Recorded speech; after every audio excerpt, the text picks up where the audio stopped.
Hello students, तो इस यहाँ तक के हम लोगों ने क्वेश्चन डिस्कस कर लिए थे। जो माइनिंग इंस्पेक्टर 2025 वाला हम लोग क्वेश्चन पेपर डिस्कस कर रहे थे उसका, तो उसके आगे वाले क्वेश्चन पेपर मतलब क्वेश्चंस को हम लोग डिस्कस करते हैं। Okay, so question number 61। In a stratigraphic projection the beds plots as a straight line in the same direction as the strike of bed, which of the following is correct conclusion. So जो stratigraphic projection है उसमें अगर कोई सा bed है वो plot किया जाता है एज स्ट्रेट लाइन, कोई सा ये होगा प्रिमिटिव सर्किल एंड कोई स्ट्रेट लाइन की तरीके से प्लॉट किया जाता है in the same direction as strike of bed. अगर उस बेड की डायरेक्शन सेम है जो कि स्ट्राइक की डायरेक्शन है, तो इनमें से कौन सा करेक्ट होगा। सो ना पहले ये देखो, अब अगर बेड और जो है हमारा उसकी डायरेक्शन वही है जो स्ट्राइक की डायरेक्शन है, तो बेड का डिप कितना होगा, डिप ऑफ बेड 0। अगर आपको स्ट्रेटिग्राफिक प्रोजेक्शन नहीं भी आ रहा है, देखो इसके लिए अलग से क्लास पूरी लगेगी समझाने के लिए। तो अगर स्ट्रेटिग्राफिक प्रोजेक्शन नहीं भी आ रहा है आपको, तो कैसे आप समझ सकते हो। इन्होंने ये बताया है कि स्ट्राइक ऑफ बेड सेम है जो हमारी बेडिंग प्लेन पास हो रहा है, तो उसका डिप कितना होगा, 0 डिग्री होगा।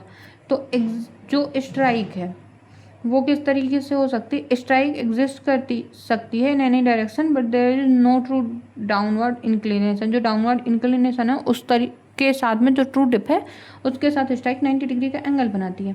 अब जो स्ट्रेटिग्राफिक प्रोजेक्शन है जिसमें एक हॉरिजॉन्टल प्लेन प्लॉट किया गया है as a straight diameter line coinciding with the strike direction, तो जब वो स्ट्राइक डायरेक्शन से कोइंसाइड कर रहा है तो वो कैसा होगा, वो प्लेन होगा हमारा, जो बेड होगा वो हॉरिजॉन्टल बेड होगा।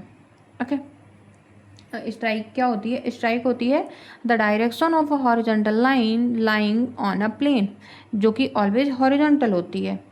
और डिप क्या होता है, डिप होता है maximum angle of inclination measure perpendicular to strike. So strike always आपकी जो डिप है उसके, जो ट्रू डिप है उसके परपेंडिकुलर होती है। डिप कितने टाइप की होती है, डिप 2 टाइप की होती है, एक होती है ट्रू डिप, एक होती है अपेरेंट डिप। सो जो 90 डिग्री एंगल होता है उसको ट्रू डिप बोलते हैं, एंड जो 90 डिग्री के अदर देन 90 डिग्री हैं उसको हम बोलते हैं apparent dip. Okay, so for horizontal bed dip angle क्या होता है, 0 होता है, और प्लंज नहीं होगा तो जो गेट सर्कल है वो कोलैप्स करेगा इनटू स्ट्राइक लाइन रिप्रेजेंटेशन। सो बेड अगर हॉरिजॉन्टल है, फर्स्ट ऑप्शन ही हमारा करेक्ट हो जाएगा। अब अगर बेड हमारा 45 डिग्री होता, तो इवन बेड अगर डिप कर रहा है 45 डिग्री, तो स्टिल उसमें कुछ ना कुछ इंक्लाइंड ग्रेट सर्कल होता है, कोई सिंपल स्ट्राइक लाइन नहीं शो कर रहा होता। एंड अगर greater than 45 and less than 60 degree होता, तो क्या होता है, जो स्टीपर बेड्स हैं वो प्रोड्यूस करते कर्व्ड ग्रेट सर्कल्स को away from the primitive circle. ये हमारा जो प्रिमिटिव सर्कल इससे अवे कर्व सरफेस को करते हैं। एंड जब बेड वर्टिकल होता है, सो वर्टिकल बेड में क्या होगा, डिप है जो हमारा वो 90 डिग्री होगा। सो प्लॉट कैसे होगा, ग्रेट सर्कल होगा थ्रू सेंटर, ये जो वर्टिकल है इस पर थ्रू सेंटर होगा। सो इसका बहुत ही अलग हो जाएगा, डिफरेंट हो जाएगा जो स्टेटिग्राफिक बिहेवियर है। Okay, so I hope clear होगा ये। बाकी आपको अगर स्टेटिग्राफिक प्रोजेक्शन पढ़ना है तो उसको हम लोग जो स्ट्रक्चर पढ़ेंगे, और अगर स्ट्रक्चर पढ़ने में नहीं पढ़ना है ऐसे ही पढ़ना है तो आप मैसेज कर दीजिएगा, एक लेक्चर पर्टिकुलर उसी के लिए बना लेंगे। Okay, next, crenulation cleavage is also called. Crenulation cleavage को दूसरा नाम क्या होता है, हमारा स्लिप क्लीवेज। अब कोर कंसेप्ट क्या है इसका, जो क्रेनुलेशन क्लीवेज है वो डेवलप किसकी वजह से होती है, ड्यू टू माइक्रोफोल्डिंग,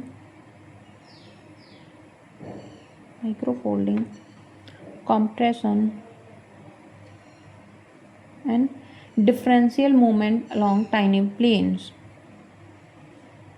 ये डी बना हुआ है, differential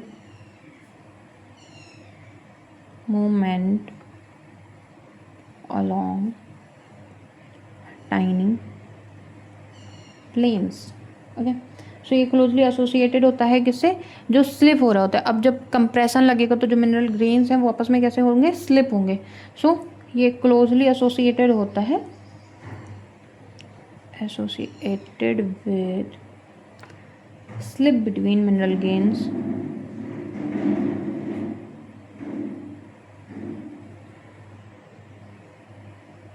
deformation under metamorphism.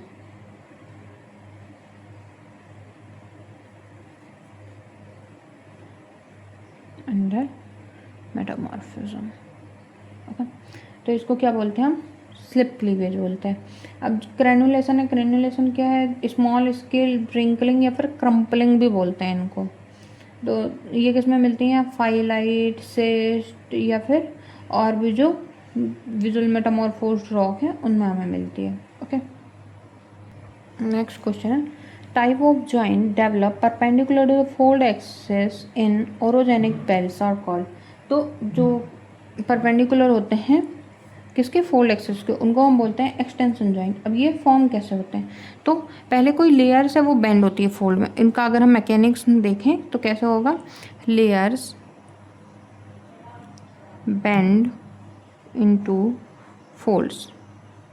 Okay, उसके बाद में फोल्ड एक्सिस डेवलप होगी, fold axis develops.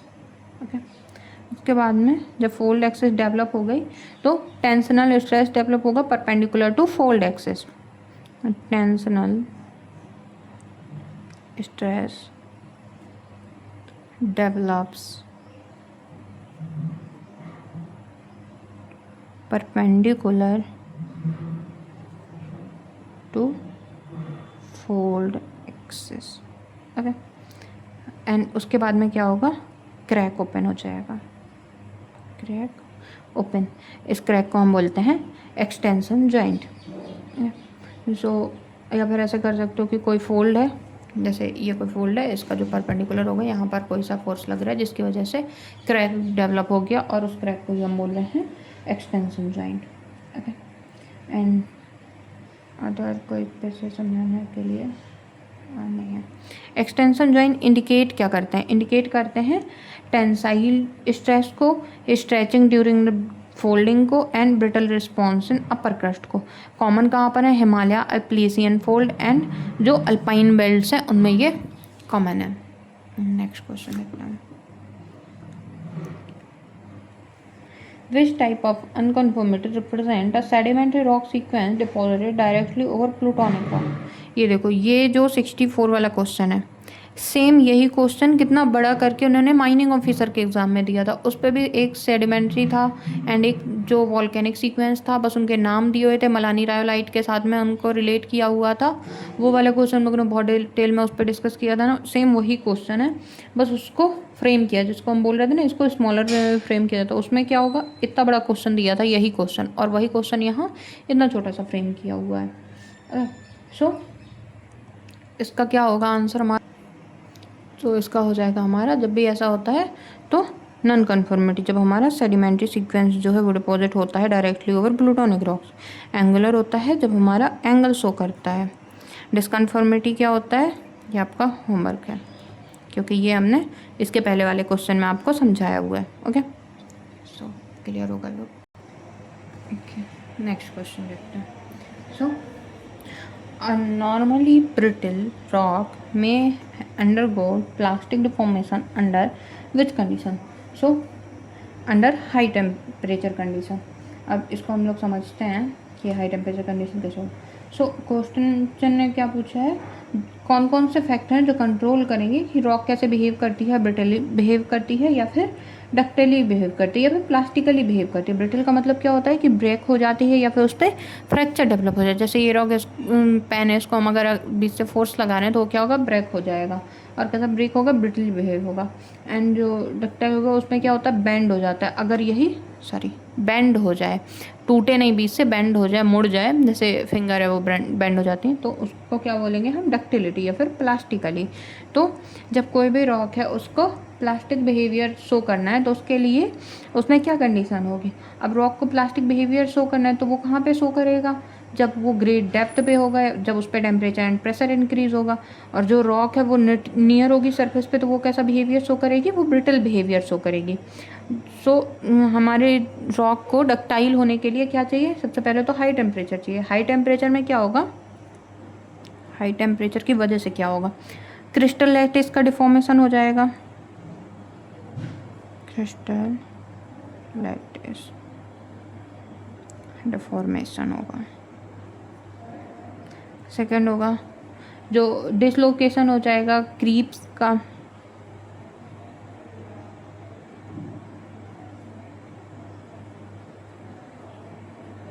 Next recrystallisation हो सकता है,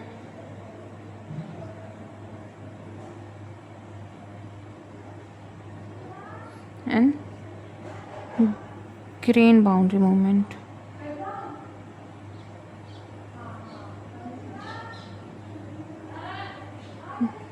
ग्रेन बाउंड्री मूवमेंट हो सकता है। ओके, सो जो हाई टेम्परेचर है उसकी वजह से जो प्लास्टिक डिफॉर्मेशन है वो होता है। कोल्ड मेटल में ब्रेक होती है मोर ईजिली, एंड जो हॉट मेटल होता है वो बेंड होता है। सो अभी क्लियर हो गए। ओके, अदर ऑप्शन तो ठीक है। Next question, the tangential component of a stress acting on a body is called. जब टेंजेंशियल लगता है, एक एंगल पे फोर्स लगता है, तो उसको क्या बोलते हैं? उसको हम बोलते हैं शियरिंग स्ट्रेस। दो टाइप से स्ट्रेस लग सकता है, एक तो नॉर्मल लग सकता है जो कि परपेंडिकुलर होगा, और टेंजेंशियल लग सकता है जो कि पैरेलल टू द सरफेस होगा। नॉर्मल इस पर नहीं दिया हुआ है। सो फोर्स किस तरीके से लगता है? एक नॉर्मल लगता है एंड सेकेंड टेंजेंशियल लगता है। तो नॉर्मल में क्या होगा? फोर्स लगेगा act perpendicular to surface, perpendicular to surface.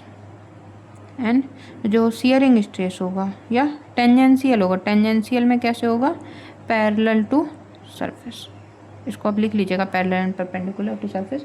So tangential component को क्या बोलते हैं? हम शियरिंग स्ट्रेस बोलते हैं। इमेजिन करो कि तुम्हारे जो हाथ है ये इस बुक में है, और फिर उसको साइड वाइड तुम मूव कर रहे हो, तो क्या होगा? एक फोर्स लग रहा होगा जो कि पैरेलल है, सरफेस के पैरेलल लग रहा है। ऐसे अगर हम लगाते हैं नीचे की ओर, डाउनवर्ड लगा रहे हैं, तो वो क्या है? नॉर्मल है। बट जब हम उसको स्लाइड करा रहे हैं रिलेटिव टू ईच अदर, तो वो कैसा फोर्स है? वो टेंजेंशियल फोर्स है, और वही शियर फोर्स है। तो स्ट्रेस क्या होता है? कई बार स्ट्रेस के कंपोनेंट पूछते हैं, तो ये स्ट्रेस के कंपोनेंट है। तो stress equal to normal components plus tangential component. Okay, अब जियोलॉजिकल इफेक्ट क्या होते हैं इसके? Fault, shear zone, cleavage, ductile deformation, या फिर जो स्ट्राइक स्लिप फॉल्ट है, माइलोनाइट्स हैं, वो होते हैं।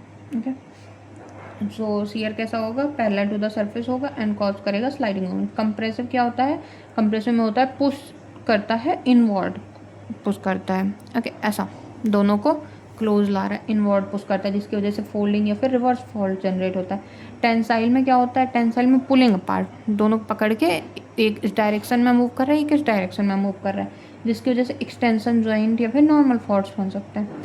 नेक्स्ट है हमारा डिफरेंशियल स्ट्रेस। डिफरेंशियल स्ट्रेस में क्या होता है? डिफरेंस होता है between maximum and minimum stress, जो कि बहुत बड़ा कॉन्सेप्ट है, उसको भी छोड़ते हैं। डिफरेंशियल स्ट्रेस कोई अदर टॉपिक है, उस पर पढ़ाएंगे हम। अगर कंप्रेशन में क्या होगा? फोल्डिंग होगा। टेंशन में क्या होता है? एक्सटेंशन होता है। एंड शियर में क्या होगा? लेटरल डिस्प्लेसमेंट क्रिएट होगा। Okay, next question, in which of the following fault types the apparent movement of a fault wall is essentially toward the left or right? So कौन सा ऐसा fault होगा जिसपे towards right and left shifting होगी? तो वो होती है स्ट्राइक स्लिप फॉल्ट में। और स्ट्राइक स्लिप फॉल्ट है वो क्या इन्वॉल्व करता है? हॉरिजॉन्टल डिस्प्लेसमेंट, हॉरिजॉन्टल डिस्प्लेसमेंट को मूवमेंट कैसे करेगा? Parallel to strike of fault plane. इसका मूवमेंट होगा parallel to strike of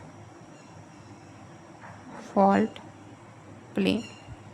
okay, so इसकी वजह से ब्लॉक्स जो होंगे वो कैसे मूव कर रहे होंगे? या तो वो लेफ्टवर्ड शिफ्ट कर रहा है या फिर राइटवर्ड। जब लेफ्ट थोड़े तो लेफ्ट लेटरल फॉल्ट हो जाएगा एंड राइट लेटरल फॉल्ट हो जाता है।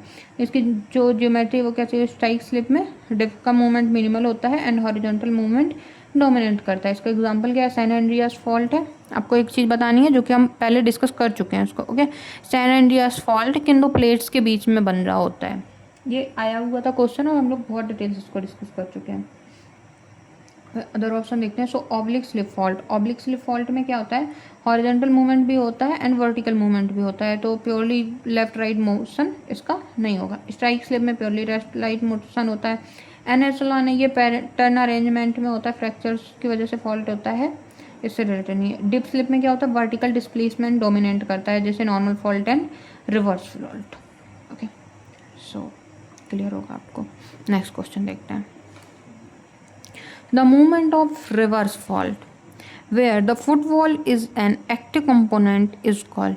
जब आपका जो रिवर्स फॉल्ट सबसे पहले क्या होता है, जिसमें आपका जो हैंगिंग वॉल्स है वो मूव करता है अपवर्ड. अगर ये कोई फॉल्ट प्लेन है, फॉल्ट प्लेन के जो डायरेक्शन में वो आपका फुट वॉल है, एंड ये जो है ये आपका हैंगिंग वॉल है. हमेशा देखा करो, अगर ऐसे फॉल्ट प्लेन है तो किसको ढक रहा है, तो वो फुट वॉल हो गया, एंड अदर साइड वाला हैंगिंग वॉल हो गया. तो जब hanging wall upward motion show कर रहा है तो उसको बोलते हैं हम रिवर्स फॉल्ट. जब डाउनवर्ड मोशन शो करता है तो उसको बोलते हैं हम नॉर्मल फॉल्ट. सो हैंगिंग वॉल में अब क्या होता है, अंडर थ्रस्ट डेवलप. इसको बोलते हैं जब हमारा जो फुट वॉल है वो एक्टिव कंपोनेंट हो तो उसको बोलते हैं हम under thrust. So foot wall actively moves beneath the hanging wall, hence foot wall become the active component. जो under thrusting hanging wall and foot wall है, इनमें ब्लॉक जो अबव है आपके फॉल्ट प्लेन से वो हैंगिंग वॉल है, and जो ब्लॉक बिलो फॉल्ट प्लेन है वो फुट वॉल है. ओके, इनमें over thrust and under thrust दो टाइप की चीज़ें देखने मिलती हैं हमको. जब नीचे वाला पार्ट, अंडर वाला पार्ट मूव कर रहा है अंडर थ्रस्ट, ओवर थ्रस्ट में ओवर वाला पार्ट मूव कर रहा है. इसका एग्जांपल क्या है, हिमालयन एग्जांपल है. जैसे Indian plates underneath beneath the Eurasian plate, तो जो क्रिएट करता है क्रस्टल थिकनिंग को एंड माउंटेन बिल्डिंग को. Create crustal thickening and mountain building. Okay, super thrust ऐसा कुछ होते नहीं है. स्ट्राइक स्लिप में हॉरिजॉन्टल मोशन होता है. ओवर थ्रस्ट में हैंगिंग वॉल मूव करती है ओवर द फुट वॉल. जो कॉमनली जो लो एंगल फॉल्ट होते हैं, रिवर्स फॉल्ट उस पर होता है. ओके, सो ओवर थ्रस्ट में एक्टिव ब्लॉक कौन होगा, hanging wall, and under thrust में एक्टिव ब्लॉक कौन सा होगा, हमारा foot wall. Okay, next. In a fold with horizontal axial plane, both limbs parallel to each other and older rock in the center of fold represent. So, जो axial plane है वो कैसा है, horizontal है. लिम्स पैरेलल है each other, and older rock कहाँ पर है, सेंटर में है. तो ये किसको शो करता है, ये करता है हमारा एंटीक्लाइन को शो करता है. ओके, अब एंटीक्लाइन में क्या होता है, older rocks occur the centre older rock, और लिम्स क्या हो रही हैं, अवे फ्रॉम एक्सेस. तो ये ओल्डर रॉक हो गए and limb away from axis, दूर जा रही हैं. अगर ये एक्सेस है तो ये दूर जा रहे हैं, एंड जब सिंक्लाइन होता है उस पर पास आ रही हैं. ऐसे हाथ को बेंड करो आप, तो ये क्या हो रहा है, दूर दूर जा रहा है ना. एंड अगर यही हाथ ऐसे बेंड करते हो तो ये क्या हो रहा है, कन्वर्ज हो रहा है, पास आ रहा है. सो जब ओल्डर कोर पे है तो उसको हम बोलते हैं एंटीक्लाइन. आपको ओल्डर रॉक का याद रखना है. लिम्ब क्या होती हैं, जो ये साइड्स ऑफ फोल्ड हैं.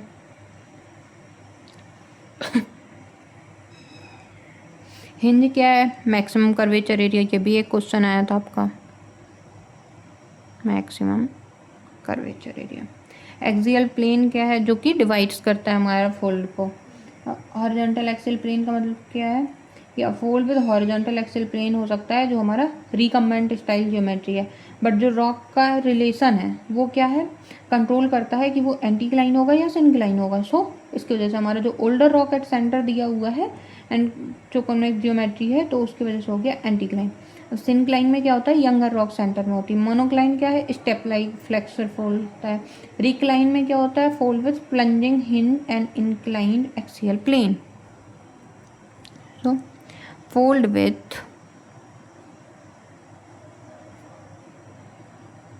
plunging hinge and inclined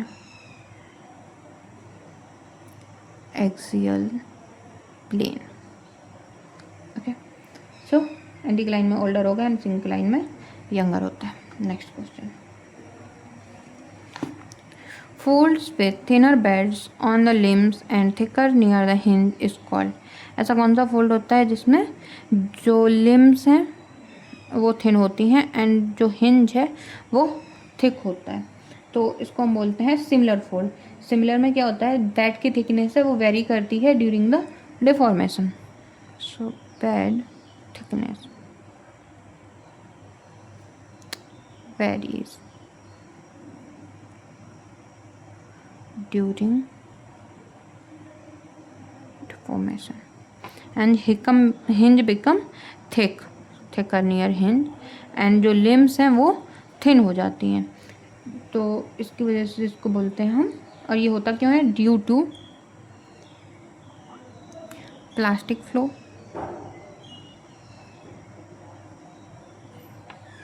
differential movement,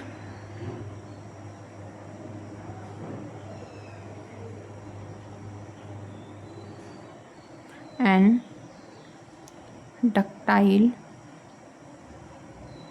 deformation. Okay, so material migrate होता है towards the hinge zone due to these reaction. Similar fold की ज्योमेट्री भी आपको समझ आ गई।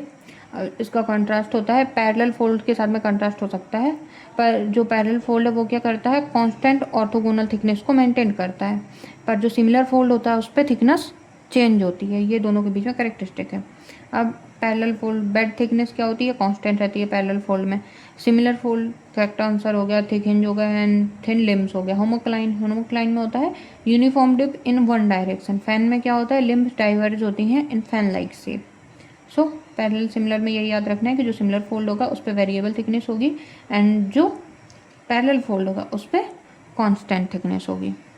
दो ही क्वेश्चन है तो इनको हम लोग डिस्कस ही कर लेते हैं। Okay, next, which of the following method of exploration is the most suitable for oil and gas deposit? ये देखो, ये क्वेश्चन भी आपका रिपीट हुआ है। अभी हम लोगों ने 3 या 4 क्वेश्चन पेपर ही सॉल्व किए हैं, बट फिर भी देखो कितने रिपीटेड क्वेश्चन मिलते हैं। Okay, so oil and gas के लिए कौन सा मेथड सुटेबल होता है? Seismic method. क्यों? क्योंकि ऑयल एंड गैस है वो कहाँ पे आकर होता है? इन सेडिमेंट्री बेसिन, स्ट्रक्चरल ट्रैप्स और स्ट्रेटिग्राफिक ट्रैप्स में। तो जो सीस्मिक वेव्स होती हैं वो हेल्प करती हैं इमेज, जो हमारी सबसरफेस इमेजिन होता है उसके लिए, जो रॉक लेयर है एंड जो उनमें ड्रॉप ट्रैप्स डेवलप हो गए हैं उनको एक्यूरेटली मेजर कर सकते हैं। अब सीस्मिक वेव क्या होती हैं? जो आर्टिफिशियल वेव हैं वो जनरेट किए जाते हैं ड्यू टू एक्सप्लोसिव और भी जो वाइब्रेशन के टेक्स हैं, जैसे एयर गन वगैरह हैं जो मैराइन सर्वे में यूज होती हैं। तो वो वेव्स ट्रैवल करती हैं अंडरग्राउंड और फिर रिफ्लेक्ट करती हैं थ्रू द रॉक बाउंड्रीज, जिसमें अलग अलग चीज़ों की वजह से होता है, जैसे डेंसिटी हो गई, density, elastic property and velocity. तो इन सब की वजह से, तो इसकी वजह से रिफ्लेक्शन होता है, वो रिकॉर्ड कर सकते हैं एंड उसको फिर हम इंटरप्रेट करते हैं। जैसे अगर पेट्रोलियम ट्रैप है तो उसके लिए एंटीक्लाइन, फॉल्ट ट्रैप, सॉल्ट डोम या फिर स्ट्रेटिग्राफिक पिंच आउट होना चाहिए, जो कि बेस्ट सुटेबल बनाता है हाइड्रोकार्बन्स के, मतलब जहाँ पर वो ट्रैप होते हैं उसके लिए। सो सीस्मिक रिफ्लेक्शन होता है किसके लिए? 2 टाइप के मेथड होते हैं सीस्मिक में। इसमें तो सीस्मिक बस दिया, पर उस वाले में सीस्मिक रिफ्लेक्शन दिया हुआ था। तो सीस्मिक रिफ्लेक्शन यूज होता है ऑयल एक्सप्लोरेशन के लिए, एंड सीस्मिक रिफ्रैक्शन यूज होता है refraction for crustal studies. Okay, next, magnetic किसके लिए होता है? इग्नियस रॉक, बेसमेंट स्ट्रक्चर या फिर आयरन और एक्सप्लोरेशन है। Seismic most suitable for petroleum and other exploration method. Gravity होता है for the sedimentary basin, salt dome, but less precise than seismic method. ये यूज कर सकते हैं बट सप्लीमेंट्री मेथड की तरह यूज होता है। रेडियोमेट्रिक में होगा तो वो use mainly uranium and other radioactive element. Okay, so इसके पहले वाले में आपको बताया था किसमें क्या यूज होता है, तो आपको ये बताना है कि जैसे सीस्मिक है, सीस्मिक वेव यूज होती हैं, तो ग्रेविटी एंड मैग्नेटिक में क्या यूज करते हैं हम। Next, what is the name of pass in underground mine which is driven upward from a lower level? So lower जो माइनिंग है, देखो माइनिंग इंस्पेक्टर या माइनिंग ऑफिसर का जब आप क्वेश्चन दे रहे हो तो उस पर दोनों एलिजिबिलिटी होती है कि आप एमएससी जियोलॉजी हैं एंड साथ में, या फिर आपने माइनिंग का डिप्लोमा किया हुआ है, तो अच्छी खासी माइनिंग उसमें पूछी जाती है आपकी, माइनिंग एंड मिनरल एक्सप्लोरेशन, क्योंकि उनको आपको भेजना तो माइन एरिया में ही है ना, इस वजह से। सो ये क्वेश्चन आपका माइनिंग जियोलॉजी से है। माइनिंग के लिए आरूप स्वामी करके एक बुक आती है, उस पर अगर आपने माइनिंग उससे पढ़ ली तो I think most of the question आपके बन जाएंगे। ओके, बहुत अच्छे से डिटेल में और डायग्राम के थ्रू उस पर समझाया गया है सारा कुछ बुक में। तो जो हमारा अंडरग्राउंड माइंस में अपवार्ड होता है from the lower level to upper level, तो उसको हम क्या बोलते हैं? वर्टिकल और स्टीपली इंक्लाइंड ओपनिंग को, जो कि अपवार्ड होती है फ्रॉम लोअर लेवल, उसको हम बोलते हैं राइज। अब ओपनिंग अलग अलग तरीके की होती है, जैसे साफ्ट होता है, साफ्ट किसको बोलते हैं, वर्टिकल को, ये होता है हमारा वर्टिकल। ड्रिफ्ट, ड्रिफ्ट किसको बोलते हैं, जब हॉरिजॉन्टल ओपनिंग हो। राइज क्या होता है, अपवार्ड हो। विंज क्या होता है, जब हमारी ओपनिंग डाउनवार्ड हो। ओके, सो राइज क्या है, राइज स्टार्ट होगा लोअर लेवल पे, एक्सकेवेटेड किया जाएगा जो अपवार्ड लेवल है, और कांटेक्ट करेगा दो अंडरग्राउंड लेवल्स को, जो कि यूज होता है फॉर वेंटिलेशन या फिर जो ओर ट्रांसफ़र है उसके लिए। ओके, ड्रिफ्ट होता है वो हॉरिजॉन्टल अंडरग्राउंड पासेस होता है पहले to the ore body. Shaft है वो वर्टिकल ओपनिंग होती है from the surface to downward. And raise क्या है, अपवर्ड होता है। विंज क्या है, इंटरनल ओपनिंग है to the downward from the underground level. Okay, so I hope clear होगा। सो ये हमारा यह लेक्चर हो गया। इसके आगे क्वेश्चन हम लोग नेक्स्ट लेक्चर में डिस्कस करेंगे। एंड जो आपको होमवर्क दिया है ट्राई कीजिए कि वो होमवर्क आप सॉल्व करके आंसर बताएं। ओके, एंड अगर और कोई सजेशन होता है so let me know. Thanks for watching.